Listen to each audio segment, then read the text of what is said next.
I was a partner at a traditional haunted house for a long time. Professionally for a year, but I did stuff at my house for years, right? And it was a lot of fun. But there are a million other haunted houses that have almost exactly the same theme: chainsaws, clowns, zombies, and all that. While it's cool, this is the entertainment industry, right? Even though it's a very small kind of, carny level of the entertainment industry, it still is.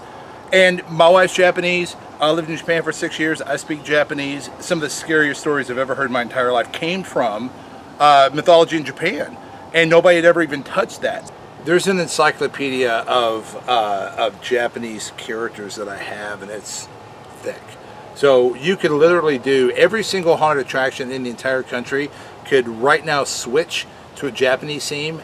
Every single haunt do a different set of characters, change their set of characters every year with no overlaps, and almost never touch all of them that are out there, right? Let's go see what it looks like inside.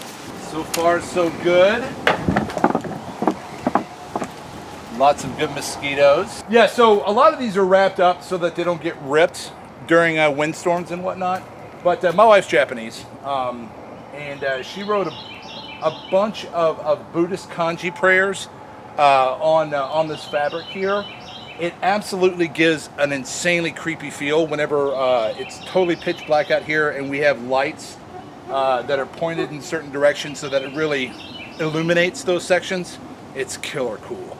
There are 3 writing styles in Japanese. You've got hiragana, which is the elementary version, katakana, which handles foreign sounds, and kanji. Kanji is actually straight up stolen from the Chinese, and this is all kanji. I cannot read kanji. So for all I know, my wife could have put things in there like Dan sucks dick or something. I don't know. But yeah, I mean, this is look how cool that is.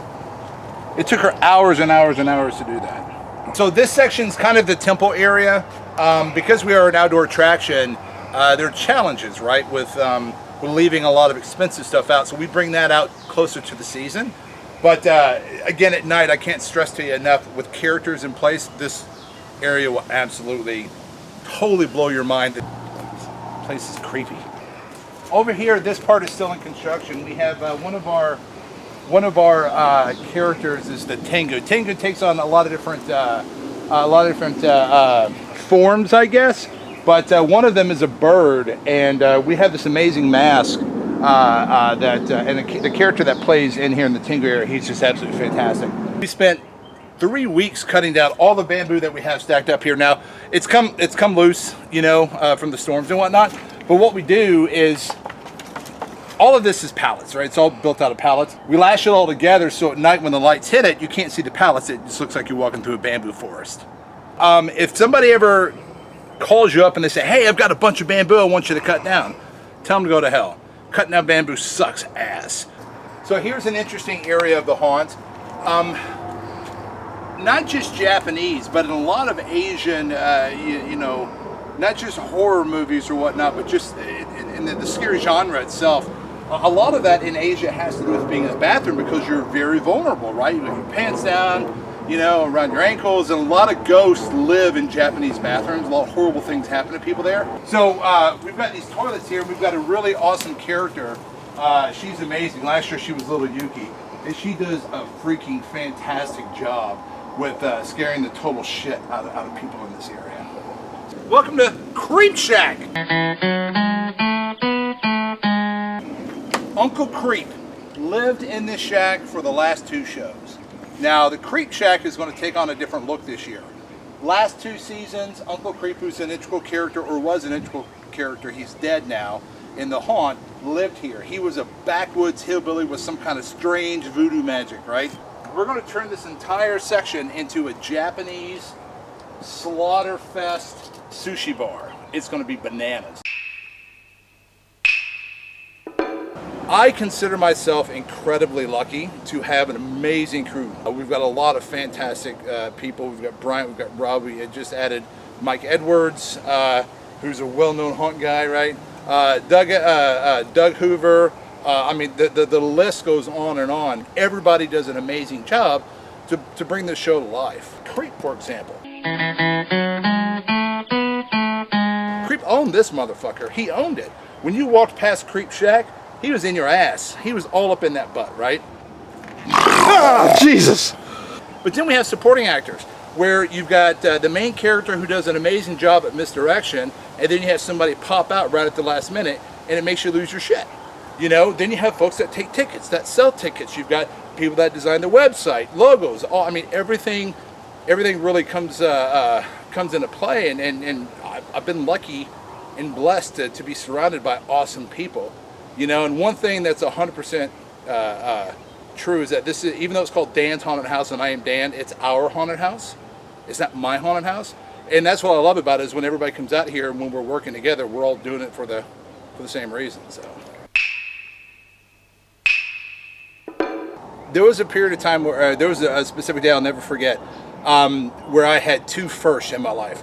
I saw a microwave for the first time, and we made hamburgers in it, you know, with hamburger meat. And I watched Nightmare on Elm Street that same night. So, and I don't know why that impacted me so much, but it did. And Freddy Krueger is a beast. He really is. I'm a fan of the first movie and the third movie, Dream Warriors, because the theme song is so fucking awesome. We're the Dream Warriors. Of course, I got into what is that? Hellraiser. You know, was insane.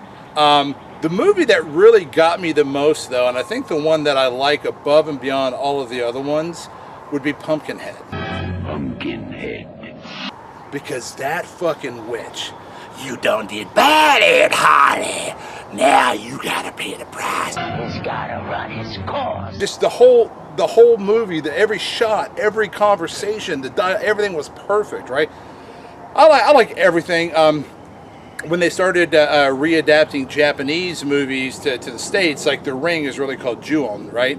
And you know, then I really started to get excited, and then that was also a point in time where seeds were planted in my head, like, wow, they've never done this before in the States, you know. But I'm not a big slasher fan. I like Texas Chainsaw Massacre and all that kind of stuff, but I like shit that'll get in your head and fuck with you for a little bit. There are a couple of things that are absolutely, without question, totally important, right?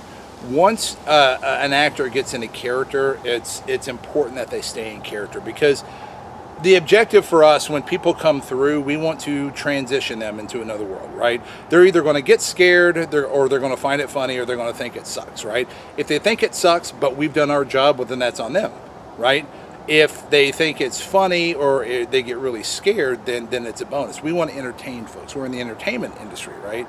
So it's critically important that that when everybody gets in their spot for showtime, that everybody's, you know, in character. We have, I think, at the end of, before we start, we'll have about 65 actors. I firmly believe there's a lot of people that are going to try out for the next audition.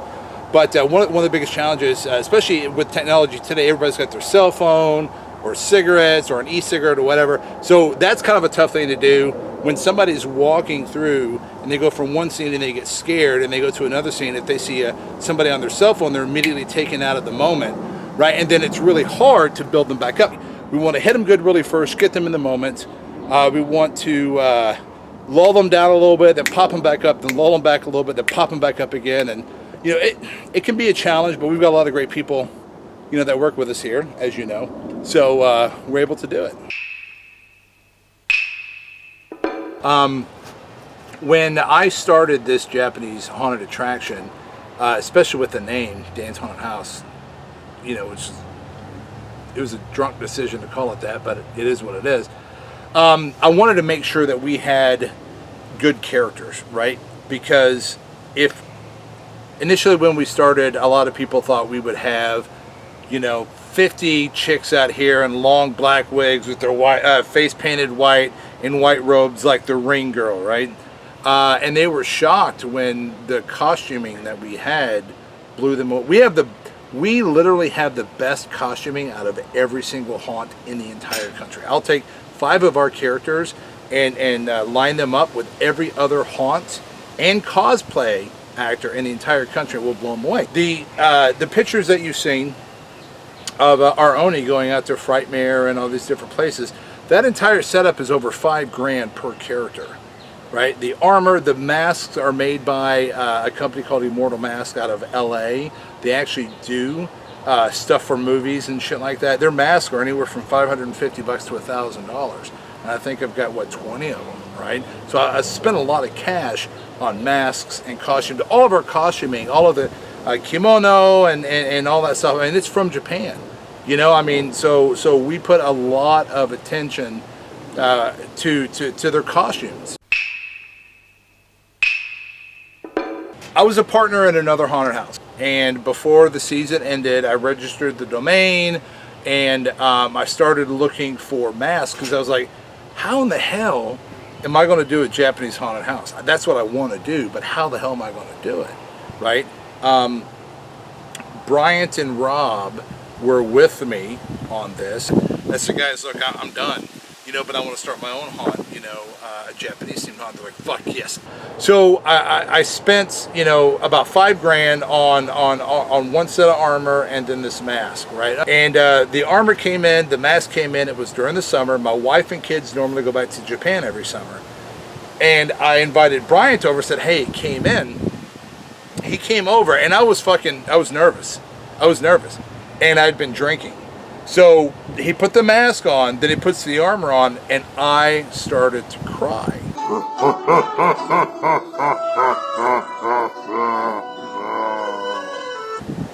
Because at that point, when Hachi was born, at that point I knew we had won. Bryant has been such an amazing force within this haunt. A majority of these scenes Bryant's come up with. Bryant's come up with a lot of ideas. I mean, Bryant is just, without question, you know, the hub of pretty much everything we've got going on here.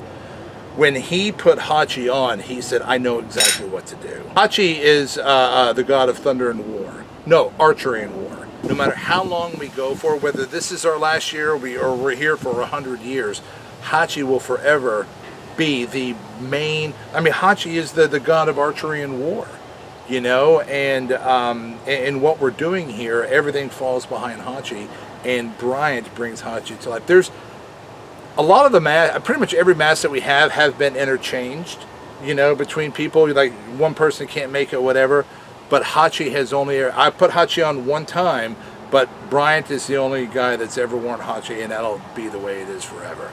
First year of the haunt, it was Dan's Haunted House presents Ancient Fear Rising.